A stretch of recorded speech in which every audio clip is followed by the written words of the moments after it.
Welcome to another episode of Inebriated, Geeks with Drinks. My name is Simon, and I'm not crying, you are.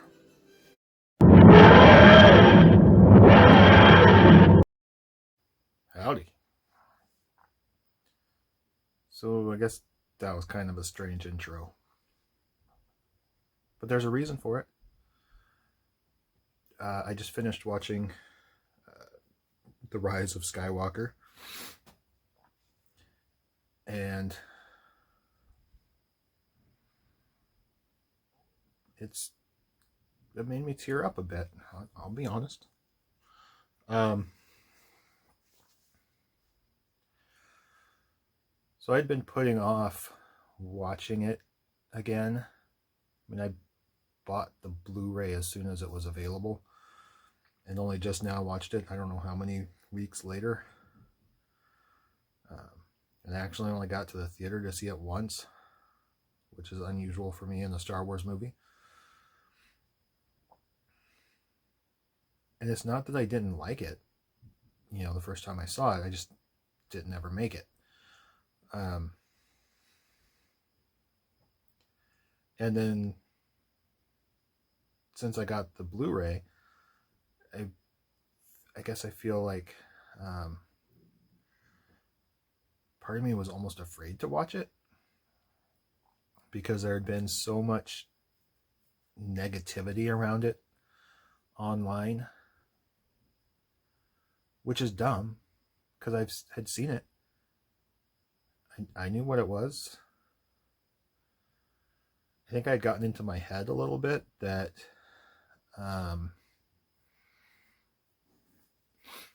some of the choices were bad or whatever. And yeah, there are some things I would have done differently. Different choices I would have made, but that wasn't up to me.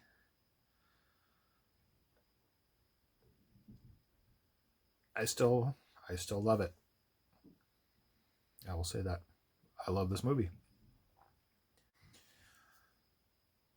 So I guess some of the things that I may, or the biggest problem I see with it is that there are so much unanswered.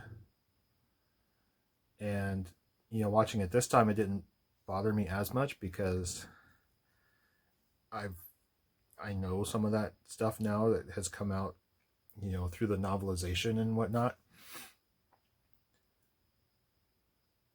For the example that Palpatine, spoiler alert, is in fact a clone with that the soul or spirit or what force power, whatever, of the deceased emperor has inhabited,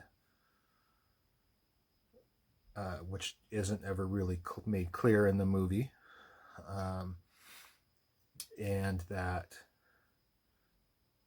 one of the biggest questions was, well, if Rey's father was Palpatine's son, who was his mother? And, you find out from the novel that there wasn't one. He was a clone, a failed clone of Palpatine. So things like that kind of may count against this movie a little bit, because there are things that would be good to know. And I think there was just too much, and they left too much on the cutting room floor. They could have made this a 3+ hour movie, and I think it would have been better for it. People may have complained. Nobody complained about Endgame being 3 hours. I think Rise of Skywalker could have been. But anyway, it's one of those choices that I would have made differently. But that's just me. I wasn't in charge. I love what we got.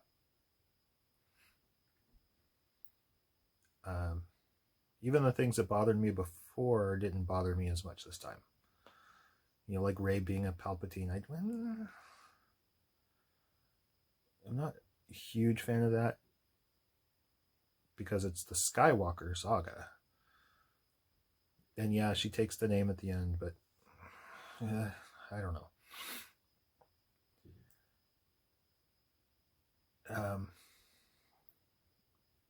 But I had a thought watching it tonight. In episode 1, Shmi Skywalker says that there was no father. Anakin just came to her. And it was hinted at in episode 3 that excuse me, that Palpatine used the Force to create life through Shmi.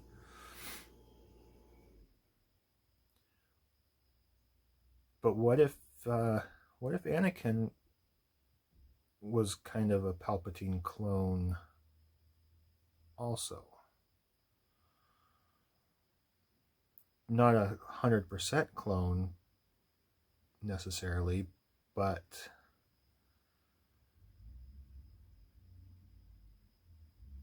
like he somehow managed to fertilize Shmi with his clone DNA. I don't know, maybe that doesn't make sense. Let me know in the comments what you think. That may be crazy.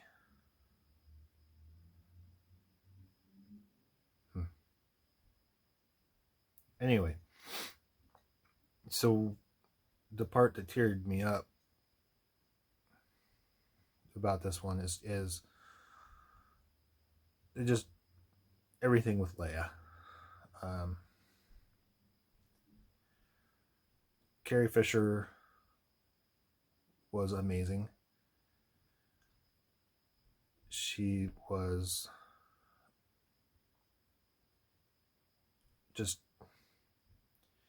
she had troubles, but she wasn't afraid to talk about them and to be supportive and let people know that they're not alone. And as someone who deals with depression and anxiety to some extent, definitely depression, that was huge to me. Huge. Made me feel a lot closer to her. I mean, didn't know her. I met her at Star Wars Celebration in 2015. Just, of course, very briefly. But she was amazing.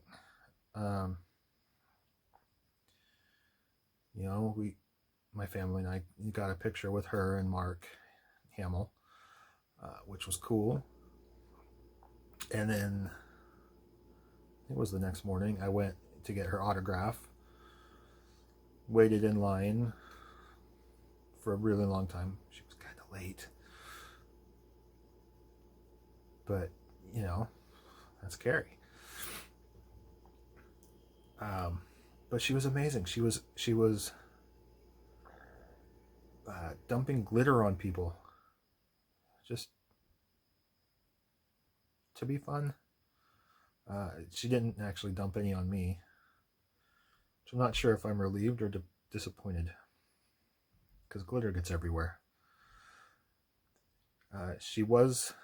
They were saying, the people at her table, her helpers and whatnot, were saying, she can't personalize, and she can't write your name. It's just her signature, go. Her signature, go.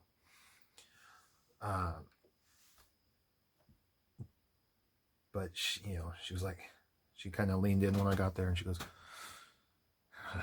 they tell me I'm not supposed to do this, but what's your name? And I told her, and she made it out to me. It was awesome. And of course, like many people, men and women alike, I'm sure, Princess Leia was absolutely my first crush. 100%. And I would say that she has kind of informed what I look for in a woman.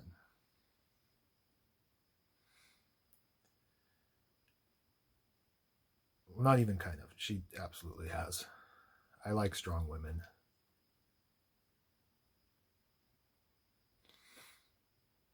Feisty.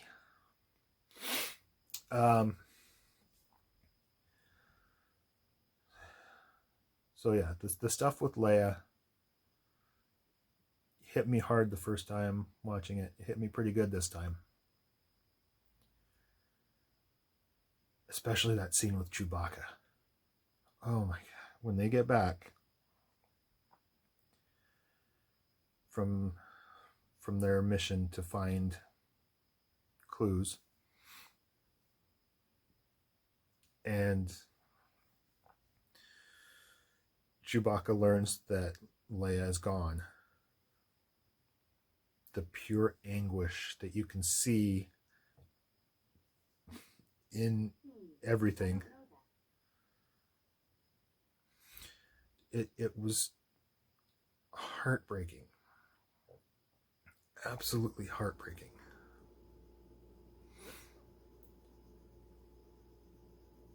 Jonas, the new Chewbacca actor,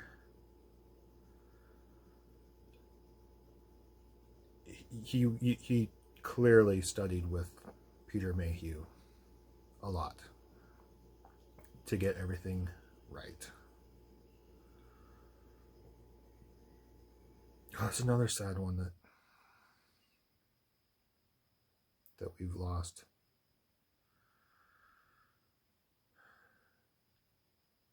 And now Harrison Ford is doing stupid things on runways again. I'm a little worried about him. But I digress. The Rise of Skywalker. Yeah.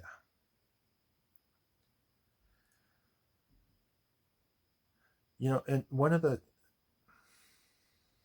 I think one of the things that people say they don't like about it is that, well, why is Palpatine back? Why does blah, blah, blah. But it does make sense.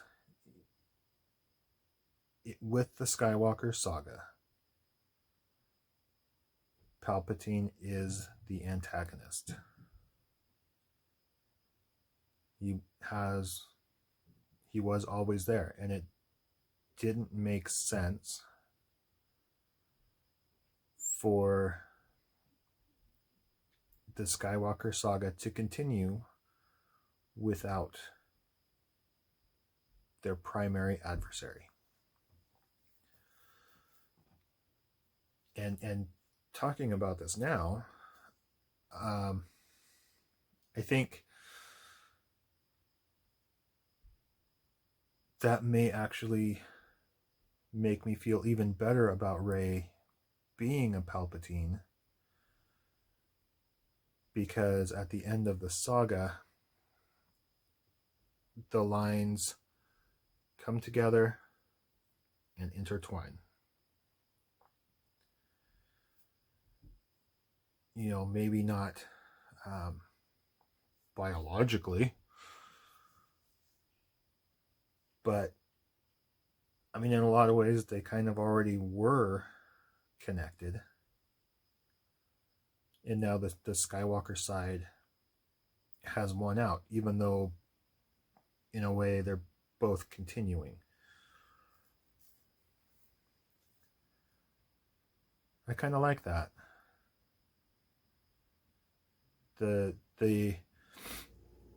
balance in the Force, in some extent, was to, you know, deal with the Jedi who had been getting too prideful, maybe a little too big in their britches, and the Sith, who, of course, were dark, and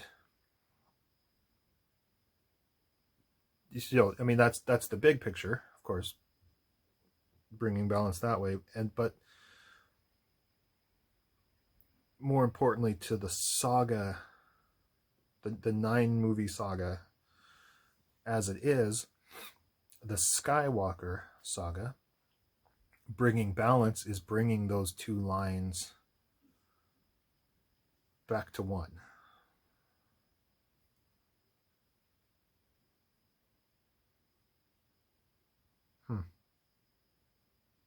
Maybe. I don't know. I don't know.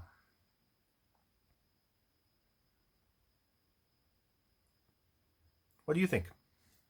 Let me know down below.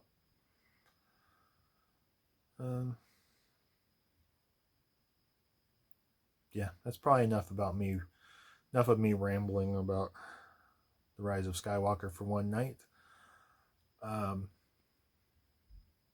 But at some point, you know, when this friggin' pandemic is over, I would like to get some folks together and maybe have a discussion about the movie, about the saga.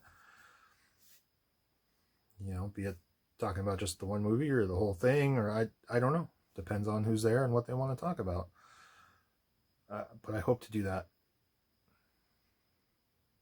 I will do that at some point. So you have that to look forward to.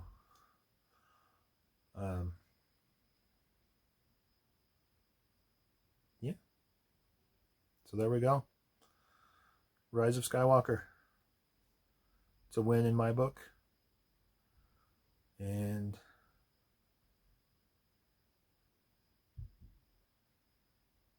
I don't know what else to say right now. Maybe I'm tired. Probably tired. I should probably head towards bed. So, may the Force be with you. Until next time.